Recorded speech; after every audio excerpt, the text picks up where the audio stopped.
기적 수업에서는 기적이란 단어를 단순히 교정, 잘못된 지각의 해제라는 의미로 사용합니다. 그것은 지각 이동이며 용서입니다. 그것은 치유의 수단입니다. 이 단어들은 기본적으로 똑같습니다.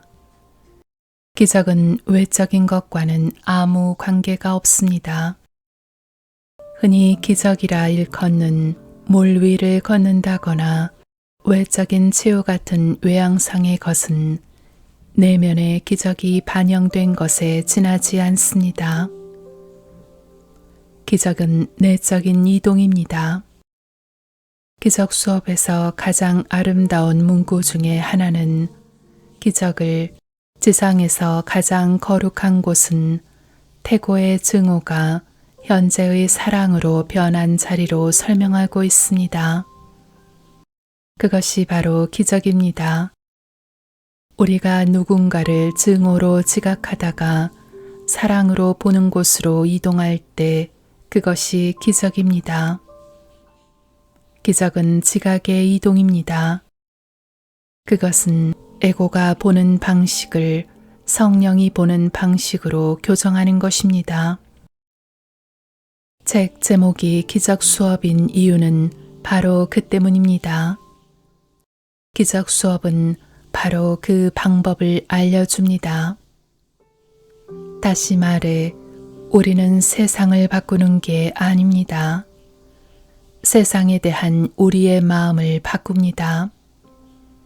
우리는 다른 사람을 바꾸려고 하지 않습니다. 우리는 그 사람을 보는 방식을 바꿉니다. 그러면 성령이 우리를 통해 성령이 가장 좋다고 여기는 것을 할 것입니다. 그것은 지각의 이동을 동반하는 마음의 변화입니다. 그것이 기적이며 그것이 이 수업의 목표입니다.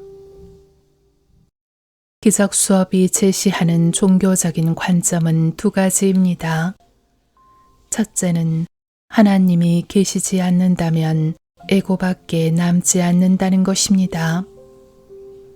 우리를 창조하시고 우리의 아버지인 하나님을 우리가 알지 못한다면 우리는 우리 자신에 대해 갖고 있는 지각이나 이미지에 붙들려 있을 텐데 그것은 언제나 에고의 격가지입니다. 진정한 용서는 우리가 상처받을 수 없는 존재라는 믿음에서 출발하지 않는다면 불가능합니다.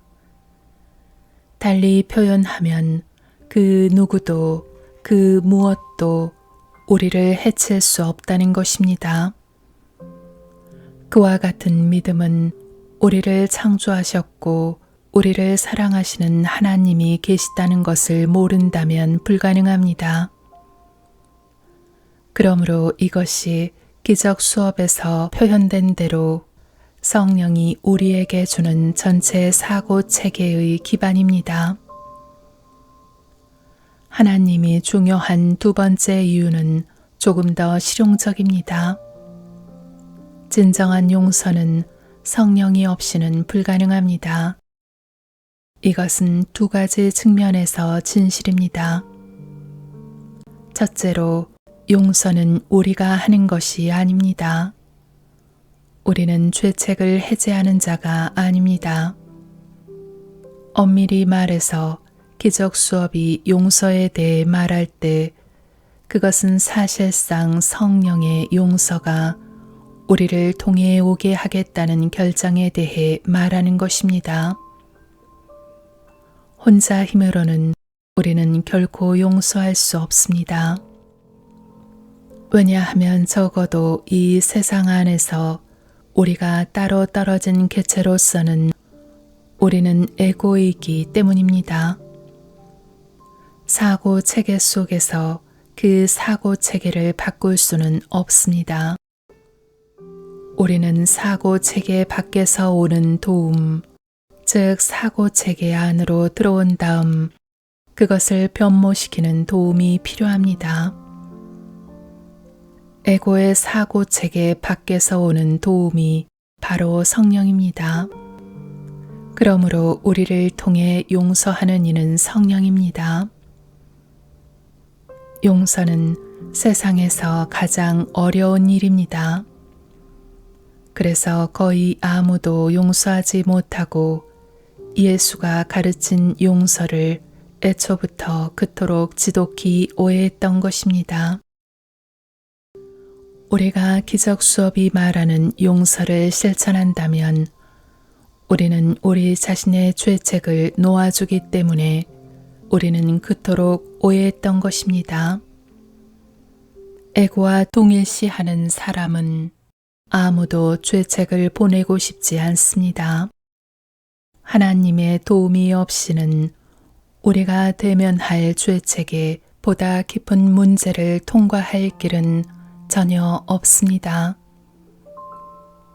여러분이 시간을 연속체라고 생각한다면 분리가 일어났을 때 시간이라는 전체 카펫이 펼쳐졌고 그때부터 우리는 하나님으로부터 떨어져 카펫을 걸어 나왔습니다. 하나님에게서 멀어질수록 우리는 더 깊이 세상에 그리고 죄와 죄책감에 휘말리게 됩니다. 성령께 도움을 청할 때 우리는 이 과정을 되돌려 하나님께 나아가기 시작합니다. 시간은 기적 수업에서 가장 흥미로운 주제 중에 하나입니다. 우리는 여전히 시간에 붙들려 있기에 이 부분은 이해하기가 무척 어렵습니다. 기적 수업 어딘가에서 시간은 앞으로 나아가는 듯이 보이지만 사실은 시간이 시작된 지점으로 돌아가고 있다고 말합니다. 시간이 시작된 지점이 곧 분리가 일어났던 때입니다. 속죄의 전체 목적은 에고를 해체하려는 성령의 계획입니다. 그 계획은 시간 카펫 안에 들어 있습니다. 에고는 시간 카펫을 더욱더 펼치려고 하고 성령은 시간의 시작 부분으로 도로 말아가려고 합니다. 우리가 시간 카펫을 도로 말아갈 때 그것이 용서와 기적이 하는 일인데 우리는 에고 체계의 기반함에 가까워집니다. 카펫의 시작이 바로 에고의 탄생이며 그것은 곧 죄와 죄책감의 본거지입니다. 그리고 그곳은 에고 체계의 가장 깊은 부분입니다. 우리가 한평생을 두고 달아나려고 했던 죄책감과 두려움에 가까워지면 우리는 정말로 공황 상태에 빠지고 말 것입니다. 이 죄책감이 세상에서 가장 파괴적이고 가장 무서운 것입니다. 그것이 바로 이 과정이 느리게 진행되는 이유이며 또 인내하면서 그것을 추구해야만 하는 이유입니다. 우리가 너무 빨리 가면 죄책감의 맹공격에 대처할 준비가 되어 있지 않을 것입니다. 우리가 그렇게 진행하지 않으면 우리는 나중에 일어날 일을 대비하지 못하게 되고 또한 우리는 그것을 두려워하게 될 것입니다. 사람들이 이 책을 집어 던져버리는 때가 바로 그때입니다. 에고 체계의 기반함에 다가갈수록 우리는 거기에 묻혀 있는 죄책감을 더욱 두려워하게 됩니다.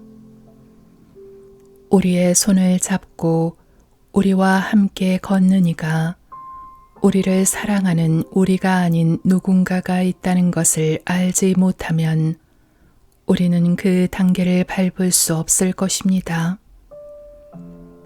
기적 수업은 가르치기를 우리의 죄책감을 해제하는 이 과정은 꿈에서 완전히 깨어나는 것이 목적이 아니라 실제 세상 혹은 행복한 꿈에서 사는 것이 그 목적이라고 말합니다.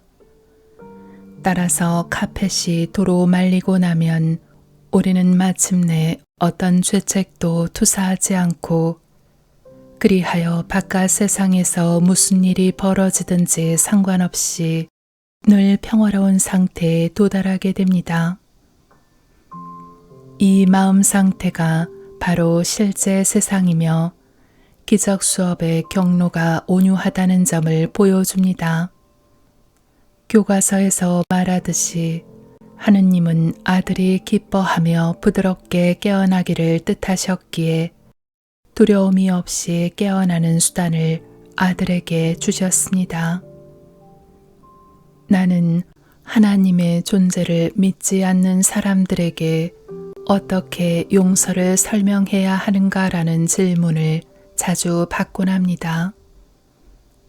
하지만 하나님 없이는 진정한 용서가 이루어질 수 없기에 하나님을 끌어들이지 않고 용서를 말하는 것은 매우 어렵습니다. 용서 과정의 초기 단계는 누구나 할 수 있습니다. 우리는 사람들을 다르게 봐야 한다고 늘 교육받았기 때문입니다. 하지만 우리가 삶 속에서 정말로 어려운 문제에 들어가면 그것은 결국 용서의 문제가 되고 우리는 우리를 사랑하는 이가 우리와 함께 한다는 것을 알아야만 합니다. 하지만 그 사람은 우리 자신이 아닙니다. 그는 성령 혹은 예수 혹은 어떤 이름을 붙여도 괜찮습니다. 그의 도움이 없다면 우리는 너무 겁에 질린 나머지 남은 길을 갈 수 없을 것입니다. 우리는 그 이상 나아갈 용의를 낼 수 없을 것입니다. 그래서 성령은 우리의 안내자이고 교사일 뿐 아니라 우리의 위로자입니다. 예수는 나는 결코 너를 위로 없이 남겨두지 않는다는 점을 확신하라고 말합니다. 예수가 그 말을 문자 그대로 뜻한다는 것을 우리에게서 오지 않은 이가 우리 안에 있다는 것을 우리를 사랑하고 우리를 위로하실 이가 우리 안에 있다는 것을 우리가 알지 못한다면 우리가 우리의 죄책감 혹은 죄책을 다루어야만 할 때 우리는 에고의 기반함을 지나갈 수 없을 것입니다. 다시 말해 이 일은 언제나 다른 사람을 용서한다는 정황에서 이루어집니다. 예수와 성령은 우리가 그들을 뭐라고 부르든지 관심이 없습니다. 하지만 그들은 하나님에게서 온 이가 우리의 손을 잡고 우리를 이끌어주는 이가 있다는 것을 인식하는 것에는 관심이 있습니다. 위로와 확신의 느낌이 없이는 우리는 결코 에고를 지나칠 수 없을 것입니다. 다시 말해 이것이 모든 것이 더 나빠지는 듯이 보이는 이유입니다. 에고에게는 죄 없는 자가 죄인이라는 것을 기억하십시오. 우리가 에고를 배신하고 유죄 대신 무죄를 선택하기 시작하면 에고는 노골적인 모습을 드러냅니다. 그래서 기적 수업은 에고의 감정 범위는 의심에서 사악함에 이른다고 말합니다. 우리가 진지하게 성령을 받아들이기 시작하면 에고는 철저하게 사악해질 것입니다. 이때가 바로 일들이 꼬이기 시작하는 것처럼 보일 때입니다. 그것은 우리가 경험할 그 무엇보다도 파괴적이고 강력하며 고통스러울 수 있습니다. 다시 말하지만 진리와 사랑을 말하고 우리를 다르게 보는 이가 우리와 함께 한다는 것을 모르고서는 결코 그 과정을 헤쳐나갈 수 없습니다. 책을 던져버리고는 침대 밑에 숨어서 결코 나오지 않거나 다른 길로 달아나 버릴 것입니다. 이것이 이 과정을 천천히 진행해야 하고 우리가 조심스럽게 인도받으며 따라가야 하는 이유입니다.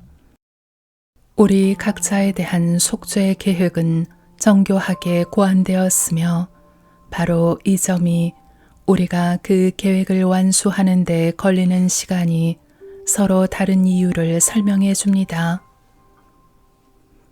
성령이 언제나 세상에서 우리를 도울 사람들을 보낼 것이라는 기적 수업의 말은 사실이지만 그들의 궁극적인 목적은 가장 큰 도움을 주는 이는 내면에 있다는 것을 알게 하는 것입니다. 우리가 세상을 살아가는 동안 우리의 손을 잡아주는 사람들이 있음을 하나님께 감사드립시다. 하지만 위로의 궁극적인 근원은 언제나 내면일 것이니 하나님은 그곳에 답을 두셨기 때문입니다. 나는 이것이 느린 과정이라는 것을 다시 강조해야겠습니다. 우리가 이 과정을 너무 빨리 진행하면 우리는 자신이나 하나님을 확신하지 못해 두려움에 압도되고 말 것이기 때문입니다. 성령이 우리가 그 과정을 통과하도록 돕는다는 사실을 알게 될 때 우리는 우리 자신에 대해 확신할 수 있습니다. 우리가 매일 그날의 과제를 연습하며 나아갈 때 우리는 일어나는 모든 기적과 변화가 우리에게서 오는 것이 아님을 인식하기 시작할 것입니다. 기적은 우리를 통해 일어나지만 우리가 일으키는 것은 아닙니다. 이것을 실행해 나가는 데에는 우리를 돕는 누군가가 있습니다. 기적 수업이 명백하게 표명하는 것 중 하나는 예수 또는 성령과 개인적인 관계를 맺는 것이 중요하다는 것입니다. 성령을 택하든 예수를 택하든 상관없이 여러분은 도움을 받게 됩니다. 그들은 모두 우리 내면의 교사이며 기적 수업은 이 방식으로 그들을 번갈아가며 사용합니다.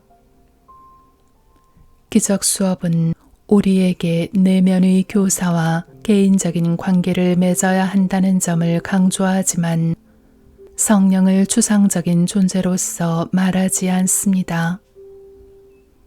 기적 수업은 성령을 사람으로 여기며 그라고 부릅니다.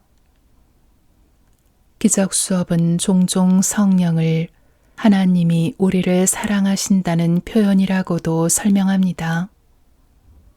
예수는 자신의 역할도 하나님의 사랑을 표현하는 것이라고 말하곤 합니다. 따라서 기적 수업은 우리를 사랑하고 우리를 도와줄 사람을 내면에서 느끼기를 원합니다. 그를 추상적인 존재로서가 아니라 실제로 우리 안에 존재한다고 느끼기를 원합니다. 우리에게 이러한 확신이 없다면 우리는 두려움에 압도되어 목표 근처에도 가보지 못하고 멈추고 말 것입니다. 아직 성령과 이러한 개인적인 관계가 없다 하더라도 당황하지 마시기 바랍니다.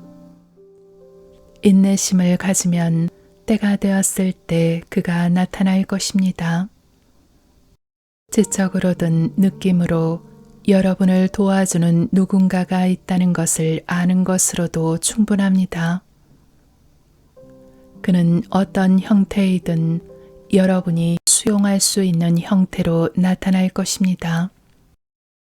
그가 어떤 형태로 오는지는 중요하지 않습니다. 중요한 점은 여러분 자신에게서 오지 않은 이가 여러분과 함께 있다는 것을 인식하는 것입니다. 그는 여러분 안에 있으나 여러분에게서 오지 않습니다. 그는 여러분의 에고 자아가 아닌 부분에서 옵니다.